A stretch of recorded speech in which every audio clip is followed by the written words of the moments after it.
the NAGANT revolver, the gun that Russian officers love to hate? Subscribe to the channel and drop your comments below. Hey everyone, buckle up for an epic dive into the story of the NAGANT revolver, a legendary piece of firepower that's etched its name into history. It's the late 19th century, and the world is changing fast.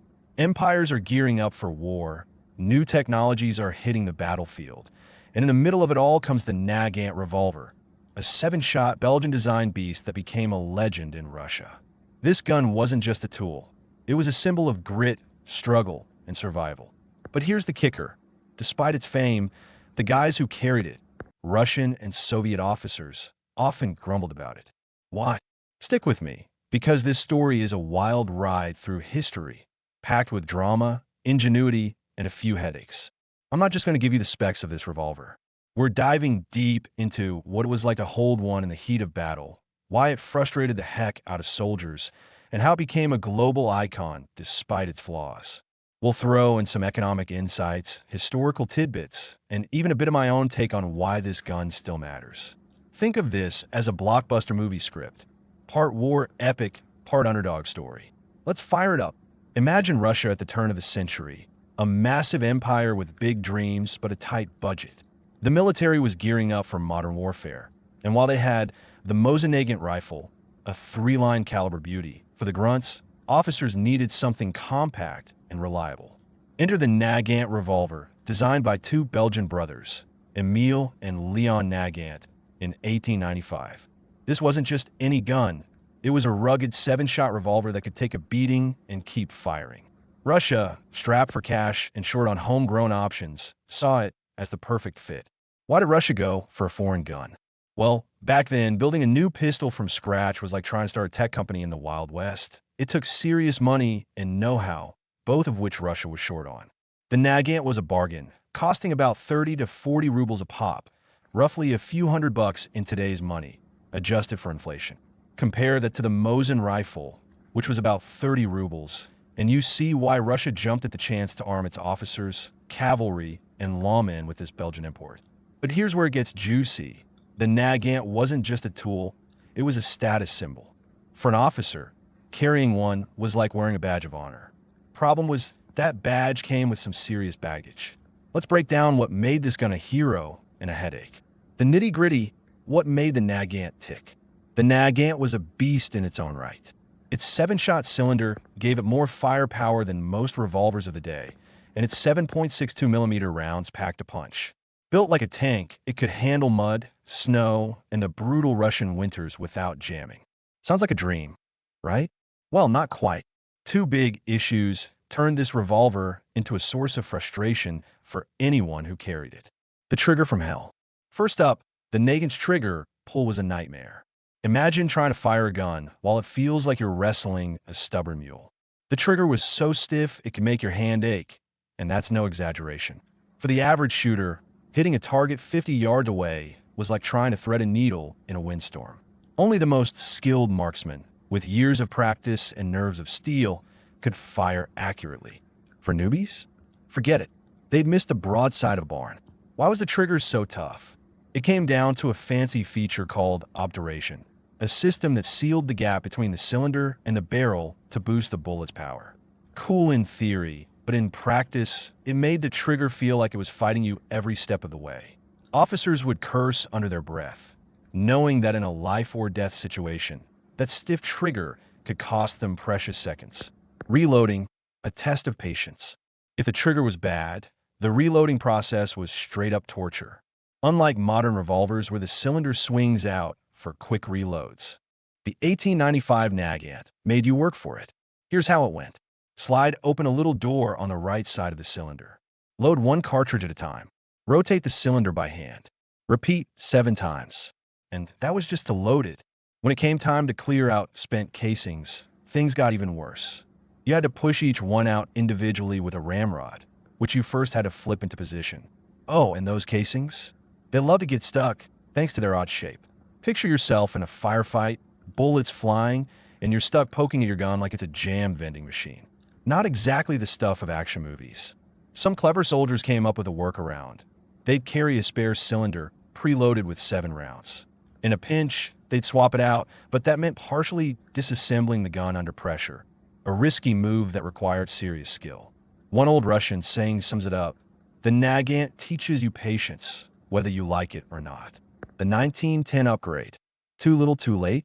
By 1910, the NAGANT got a facelift with a swing-out cylinder, making reloading way easier. But here's the catch. Most Russian soldiers were stuck with the old 1895 models. The new version was like a shiny new pickup truck. Nice to have, but most folks were still driving their beat-up old sedans. Through World War I, the Russian Revolution, and the Civil War, those outdated NAGANTs were the ones seeing action, and their quirks drove soldiers up the wall. To get why the NAGANT became Russia's go-to sidearm, let's talk money. In the late 19th century, Russia was a farming giant, but an industrial underdog. Building a cutting-edge pistol from the ground up, that was a pipe dream. The country's economy was stretched thin, with most of its budget going to infrastructure and keeping the massive empire together. Importing the NAGANT was a no-brainer. It was cheaper than developing something new, and Belgium was happy to churn them out. The NAGANT's price tag, about 30 to 40 rubles, made it a steal compared to other revolvers. For context, a Mosin rifle cost about the same, but rifles were easier to mass produce. Russia bought hundreds of thousands of NAGANTs, and by the 1920s, they were making their own at the Tula Arms factory, cutting costs even more. By the time the Soviet Union was in full swing, millions of these revolvers were in circulation. But here's the trade-off: you get what you pay for. The NAGANT's low cost meant compromises. While Germany was rolling out sleek Luger pistols and the USA was gearing up with the Colt 1911, Russia was stuck with a revolver that felt like it belonged in the previous century. It was reliable, sure, but its clunky design couldn't keep up with the fast-paced combat of the 20th century. On the battlefield, the NAGANT in action. Let's paint a picture. It's 1904, the Russo-Japanese War.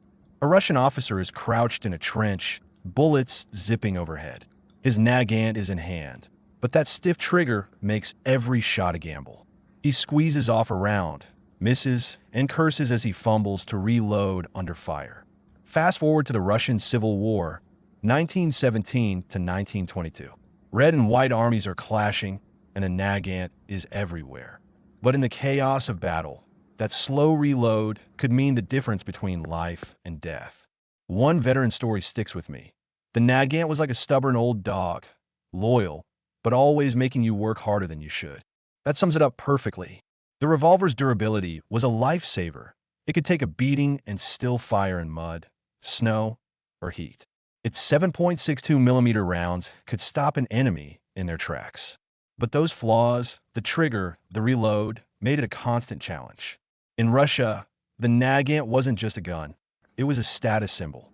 For an imperial officer, carrying one was like rocking a Rolex. It showed you were somebody.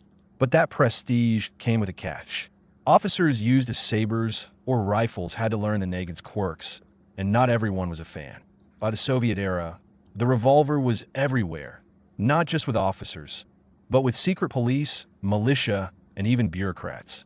It became a cultural icon, like the cowboy's six-shooter in the American West. Here in the USA, we can relate.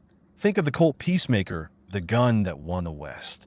Like the NAGANT, it was iconic but flawed, slow to reload and tricky to master.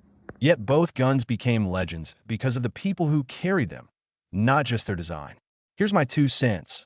The NAGANT is a classic case of good enough. It wasn't perfect, far from it, but it got the job done in some of the toughest conditions imaginable. Its flaws forced soldiers to get creative, and that ingenuity is what makes its story so compelling. The NAGANT isn't just a gun. It's a testament to human grit, to making do with what you've got. Today, collectors in the USA snap up NAGANTs for thousands of dollars, especially the rare 1910 models or ones with a story, like a revolver carried through the Russian Revolution. It's a piece of history you can hold in your hand, and that's pretty darn cool. Let's zoom out and look at the global scene. In the early 20th century, the arms race was heating up. Germany had the Luger, a sleek automatic pistol that was light years ahead in speed and accuracy.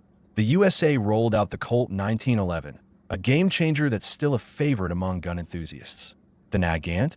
It was the budget option, like buying a reliable used car instead of a shiny new sports model. Russia's choice made sense at the time. With millions of NAGANTs in circulation by the 1920s, it was one of the most widespread revolvers in the world. But as warfare evolved, its limitations became glaring. Automatic pistols were faster and easier to reload, and Russia's reliance on the NAGANT showed how economic constraints can shape military decisions. Wrapping it up, the NAGANT's lasting legacy. The NAGANT revolver is a paradox, a gun that was both a hero and a headache. It was tough as nails, but frustrating to use. A symbol of status, but a test of patience. Its story reminds us that even imperfect tools can shape history when wielded by determined people. Thanks for joining me on this journey through time. I hope you're as fascinated by the NAGANT as I am. It's more than a relic. It's a piece of the human struggle, a reminder of how soldiers adapted to the tools they were given. Subscribe to the channel and leave a comment below. Tell me what you think about the NAGANT. Have you seen one at a gun show or museum? Got a family story tied to military history? Let's keep the conversation going.